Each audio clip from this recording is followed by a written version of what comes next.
Ok, quatrième vidéo du mois de novembre, bonjour, bienvenue à tous et j'espère que vous allez bien. Aujourd'hui, vous l'aurez compris grâce au titre et à la miniature de la vidéo, on va parler de photos de portrait. Un peu comme la vidéo d'hier, on va diviser cette vidéo en 3 parties. Quel matériel j'utilise, comment est-ce que je prépare une séance, et je vais ensuite vous donner quelques astuces pour réaliser un bon portrait. Tout d'abord, quel matériel j'utilise, on va surtout parler d'un objectif en particulier. C'est un objectif qui va vous servir sans doute pour toutes vos photos de portrait. C'est soit le 50, soit le 85 mm. Quelle que soit la marque, quel que soit le modèle de votre appareil photo, on s'en fout un peu.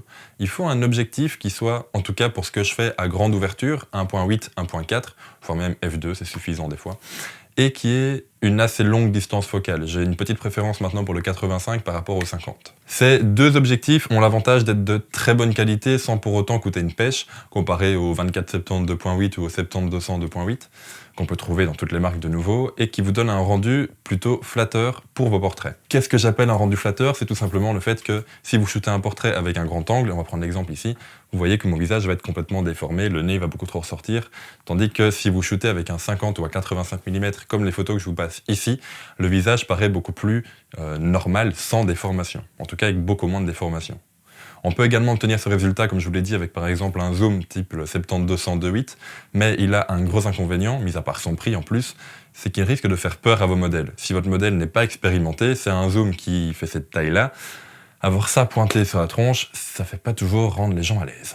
L'avantage du 50, surtout les 51.8 chez Canon et chez Nikon, sont tout petits, mais genre vraiment, ils sont de cette taille-là quoi.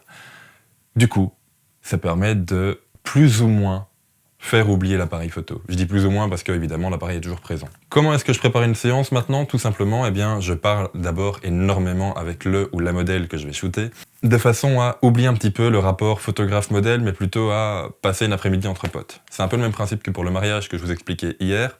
À partir du moment où je connais bien la modèle, ou la modèle me connaît bien, tout se passe bien parce qu'on peut commencer à déconner, à avoir nos propres délires et donc à rentrer dans notre monde, à y faire des photos et à oublier totalement le fait que c'est pour faire des photos. Non, il faut juste oublier ce moment-là de façon à passer un agréable moment entre deux personnes. Sur la séance, comme je vous l'ai dit, eh bien, j'essaye de jouer avec le modèle. Tu racontes des blagues, tu essayes de jouer avec, tu la fais courir, tu la fais sauter. Tout ce qui te passe par la tête est une bonne idée et tout ce qui lui passe par la tête est une bonne idée. J'ai souvent également tendance à écouter plutôt l'avis du modèle que le mien. Je viens avec 2 ou 3 idées sur la séance en regardant l'endroit auparavant, soit en m'y rendant, soit grâce à Google Maps tout simplement. Mais en général, ça se fait un petit peu au feeling et à l'impro. À moins d'avoir une photo que tu as absolument envie de réaliser, le reste te vient tout seul. J'essaye de varier également entre des plans très serrés, genre juste le visage, et des plans beaucoup plus larges, où on peut avoir tout le corps. Ça permet également d'avoir du coup pas mal de photos. Ça permet d'habituer ton modèle au fait de te rapprocher avec l'appareil ou non. Tout le monde n'est pas à l'aise quand on a un appareil braqué juste devant la tronche.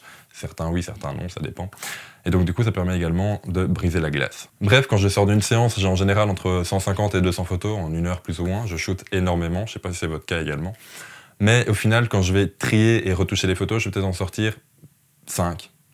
Voire 6, qui vont vraiment me plaire et plaire également au modèle. Alors au niveau des retouches, on va pas prendre le temps de passer par le PC parce que je pense que chacun a vraiment sa manière de retoucher.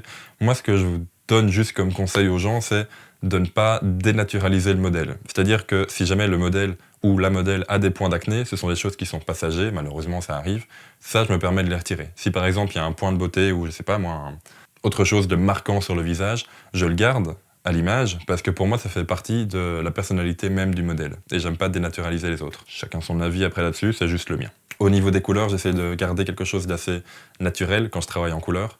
Pas des couleurs sursaturées, pas hyper contrastées non plus. Un rendu plutôt doux. Bref, j'espère que cette 4e vidéo du mois de novembre t'aura plu. On se retrouve dès demain pour une nouvelle vidéo à 18 h.